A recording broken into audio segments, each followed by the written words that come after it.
Picture ako nakita apat.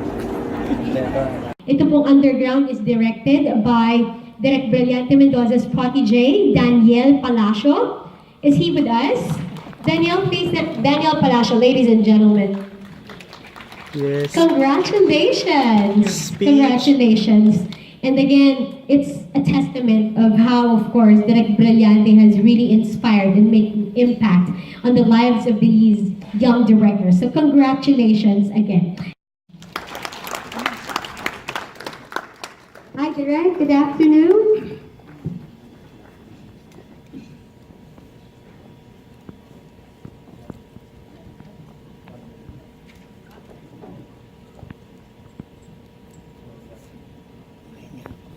Good afternoon. Hindi, tatawagin ka pa ulit. Okay. Speech. Yung Kadaugan was shot entirely in Cebu. Okay. We use mostly, all of them are Cebuano actors. And we also use Cebuano talents, staff, and crew. So I intentionally involved the Cebuano talents sa project na ito because it's about Cebu. It's about their festival, no? It's about Kadaugan. And I enjoyed doing this project kasi nakapag-shoot kami sa Cebu at the same time nakapag-collaborate ako sa ibang mga artists. And yung advocacy ko of regional filmmaking na-involve ko rin at the same time yung mga artists sa Cebu. So, yun ang pinaka-exciting na part in making this film. Yeah. Maraming salamat po, big hand again for Direct Brillante Mendoza. Dito ka na direct kasi ang gagawin po natin ngayon is we'll call in the cast of course, Kadaugan. First and foremost on my list is the writer. He's here with us, Hero Francisco. Kasama po ba natin, Hero? Hero, join us please. Parang mahihain direct. Sobrang mahihain. Hi Hero, welcome, welcome. We also have playing as Manny, si Matt Daklan. Hi Matt, join us please. Now, portraying the role of Myrna, Kiana Reeves. On the way. Okay, we'll see in a bit. And as Ate Chona, we have Suzette Renillo.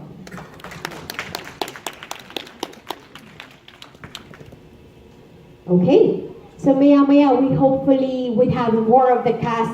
And then again, this is an addition to the collection. So we've already, hi ma'am, please. We've already seen Chinoy talking about Chinese New Year. Napanood din po natin yung, ang storyline naman was panagbenga yung everlasting. We also saw ang pagtatapos, kwento tungkol sa graduation, sometime March, pinalabas. At syempre, yung panata ng Holy Week. And recently yung anak for Ubando fertility rights. Okay, now Kadaugan, setting naman ay Cebu. Very, very interesting.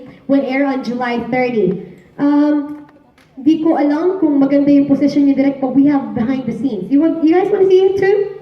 Okay, perhaps bago po tayo pumunta sa inyong mga questions, why not we go to behind the scenes of the making of Kadaugan. Let's watch this. From the very start kasi, naka-intertwined na yung festivities, yung mga festival sa kwento. And base din siya sa mga totoong kwento from the region kung saan kami magsushooting. So, of course, kapag kasama yung festival, okay, dun sa region na yon, dapat hindi siya mukhang pilit. Okay, so dapat meron siyang either nire-represent, no? Meron siyang rhetorical meaning yung festival. At the same time, hindi siya pilit na intertwine siya dun sa kwento, like what we did here with the characters. Ganun din ang ginawa namin in the past, no? Dun sa ibang mga kwento. Si Hero, the writer, actually went to Cebu to look for this story. May referent kami, nag-interview siya, at doon niya binase yung screenplay. So, Hero, you talk about your research and the development of the story. Well, back then, well, nung diniscuss kasi namin ni Direk Dante yung story, we thought ang makukuha namin story is about music. So apparently, ang lumalabas na story in Cebu, which is the pattern, is predominantly ang mga babae, mga Cebuana, ay karamihan sa kanila ay nagpapakasal sa mga foreigners. And during my research, na-mention din ni Direk Dante na we have to use the festival as a rhetorical aspect in the story. And I think during my research, may dalawa lang biggest festival in Cebu, and that is Sinulog and Kadaugan sa Mactan. Now, if you know Kadaugan sa Mactan, which is the battle between Magellan and Lapu-Lapu, actually it's the same journey for Tare, which is Dion Monsanto in the story, in which ang nangyari, the story involves two races. Well, in Kadaugan sa Mactan, there is Lapu-Lapu and Magellan.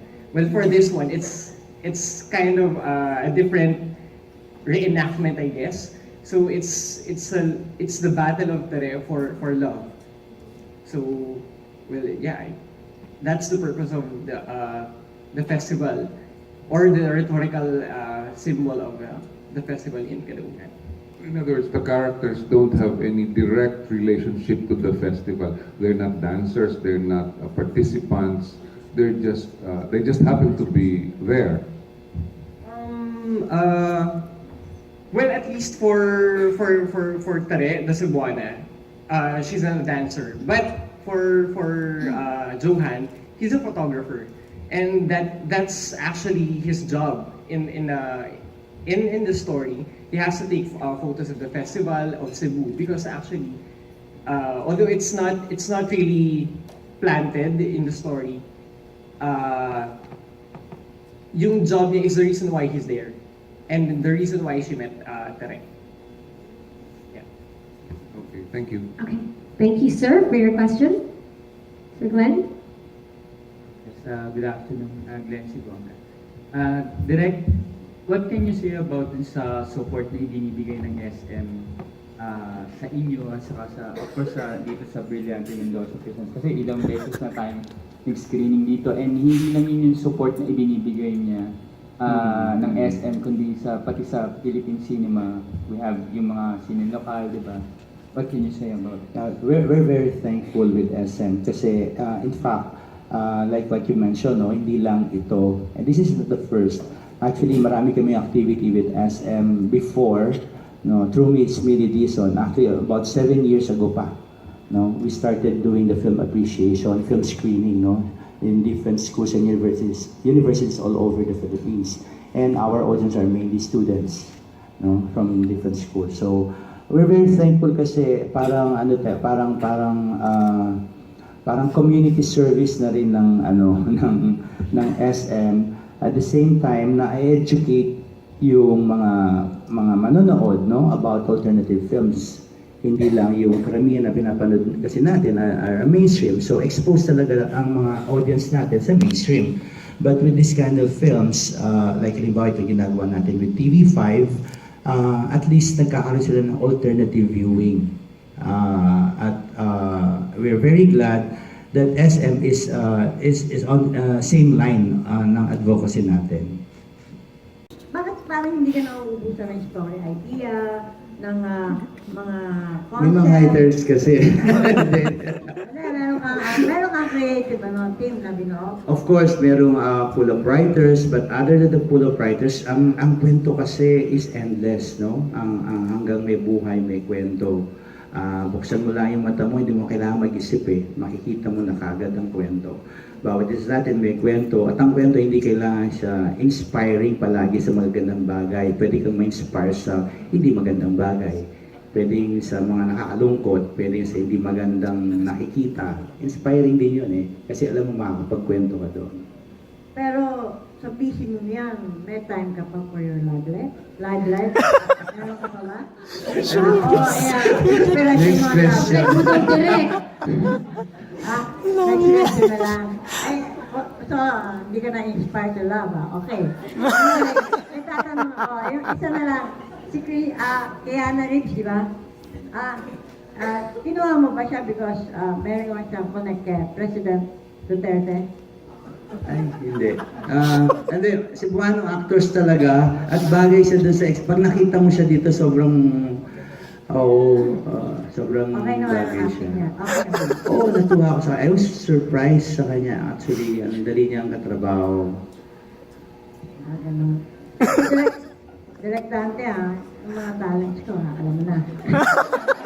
Salamat po. Mayroon ako ng talent, Thank you po. So, yung school of thought na ginagawa namin is found. Kaya nga meron kaming referent, meron kaming mga ini-interview na mga tao na base sa kanila yung kwento. Yun bang ibig sabihin ng found? What is Yes. found? Found is, first, ang found kasi dapat referential siya. Okay, meaning, galing sa ang kwento sa isang tao, experience ng tao. Pangalawa, dapat ang found, meron siya, dapat sociological. Ibig sabihin, hindi lang siya kwentong pang-personal, kundi dapat it's about a group of people or about a society. Pangatlo, it should be predicated. Ibig sabihin, kailangan ang found, meron kang ibig sabihin dun sa kwento mo na mas mataas, yung rhetoric meaning niya, na kahit halimbawa kadaugan siya, hindi lang siya about kadaugan. That we want to tell stories of people, of the Cebuana, of why they, for instance, falling in love with the foreigners, ba't sila ganun ang pamilyang Pilipino na mataas ang pagtingin natin sa mga foreigners. Okay, and lastly, it should be naturalized. So kung makikita nyo dito, yung ang directing, ang acting, natural lahat para siyang para siyang documentary. So hindi siya choreographed like yung mapapanood natin sa mainstream, no? Yung parang umaarte mga artista dito, it's not like that. So ganun yung found. Ganun yung found. So sa TV o sa pelikula, ina-apply namin yung found na nanggaling sa mentor namin si Armando Lao. So you're saying that it's the same. You work on the same principle. You approach the material in the same way. Oo, more or less ganun. Kaya medyo hirap lang kami dito dahil makeup kasi TV. So kailangan we have to consider yung gap, no? Pag magko-commercial na. Of course, sa film kasi walang ganun eh. So dito, kaya ako nahihirapan kasi ang normal kasi natin sa TV, kapag makeup, dapat mataas para hindi maglipat ng channel o hindi maglipat ng di ba? Eh sa found kasi hindi naman lahat ng eksena mataas eh. Ang mo minsan nasa towards the last part na ang niya eh. Ang conflict, no? At saka normally ang found wala naman siya talagang resolution, no?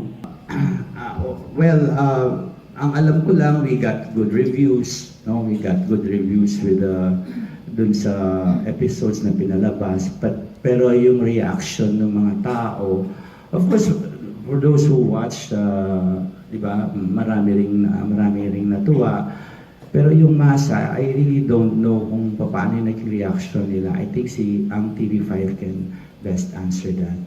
The ratings, sir. How are the ratings? I also don't know. I also don't know. Ang TV5 talaga ang and the nice thing with TV5, I've never heard anything from them na mag-pressure ako. Kailangan ko mag-pressure, kailangan kong gawin ito, kailangan kong gawin yan. Talagang they leave it up, everything to me. So. Not only because we get to see Kadaugan, well, we get to see it in a bit, but also it's a special day dahil yung araw na yun po ay birthday din po ni Direk Brillante Mendoza. So what we're going to do now is have him, of course, early birthday wishes, and we can roll out the birthday cake. Meron ba tayong birthday cake? Parang binakita ko kanina. Ayan! And we have cupcakes also for all our friends that is here with us to celebrate advance Happy birthday, Direk Brillante Mendoza. Sunday, ang kadaugan. So, malaking regalo para sa lahat. Kay Direk at sa cast. Let's watch kadaugan on July 30. Dito po tayo sa harap so we can take a nice photo. Again, hashtag please, hashtag Brillante Mendoza presents. Siguro po, kanta tayo, mabilis lang. 1, 2, 3. Happy birthday to you. Happy birthday to you. Happy birthday, happy birthday. Happy birthday to you. Guys, happy birthday, Dad. TV5, thank you. Center Stage Productions, SM Retail, SM Cinema, Directors Club, here at the SM Mega Fashion Hall. Thank you very much. Mr. Lloyd Manolota, thank you.